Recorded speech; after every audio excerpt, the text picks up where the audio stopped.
Bonjour et bienvenue dans cette vidéo dont le titre vous étonne peut-être un petit peu parce que souvent on associe la colère plutôt à quelque chose de négatif, mais c'est parce qu'on confond colère et manifestation de la colère.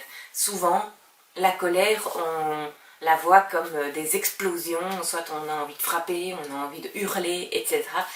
Et on réduit la colère à ces manifestations-là, qui sont des manifestations en général qui ne vont pas apporter des choses très positives dans la vie, ni de la personne qui est en colère, ni des personnes qui sont autour d'elle à ce moment-là. Mais en réalité, la colère, ce n'est pas la façon dont on l'exprime. La colère, c'est juste une émotion. Et une émotion, c'est et c'est neutre. Tout dépendra de comment on va s'en servir pour en faire quelque chose de chouette ou quelque chose de moins chouette. La colère, c'est donc une émotion. Et qu'est-ce que c'est une émotion? C'est un message. Et quel est le message de la colère? La colère, elle vient dire « j'ai peur ». Donc dans une situation où mon intégrité physique est menacée, en effet, je vais déclencher automatiquement cette réaction de colère qui va me permettre de faire ce qu'il faut pour sauver ma peau. Merci colère, à ce moment-là, elle me sauve la vie. Mais la plupart du temps, quand on éprouve de la colère, notre intégrité physique n'est pas menacée. Alors pourquoi est-ce qu'elle vient nous dire j'ai peur, ou plutôt de quoi est-ce qu'elle vient nous dire qu'on a peur?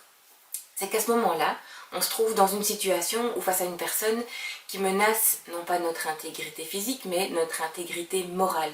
Autrement dit, on est dans une situation où une de nos valeurs, ou plusieurs, mais souvent une de nos valeurs fondamentales est bafouée. Et ça nous est insupportable, ça nous met en colère, c'est ça qui nous donne envie de crier, de frapper, que sais-je. Alors, qu'est-ce qu'on fait donc pour en faire une pépite de cette colère?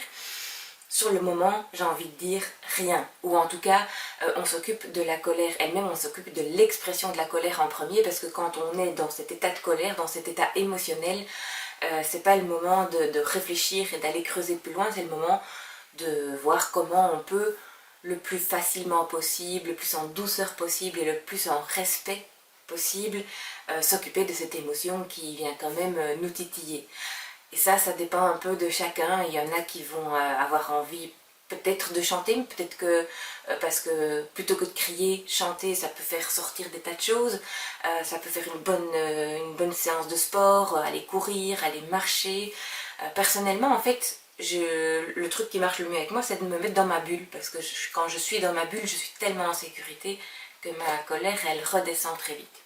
Et donc, une fois que la colère est descendue et que on a de nouveau accès à toutes nos facultés intellectuelles, c'est le moment de se poser cette question. Ok, pourquoi est-ce que j'ai réagi comme ça?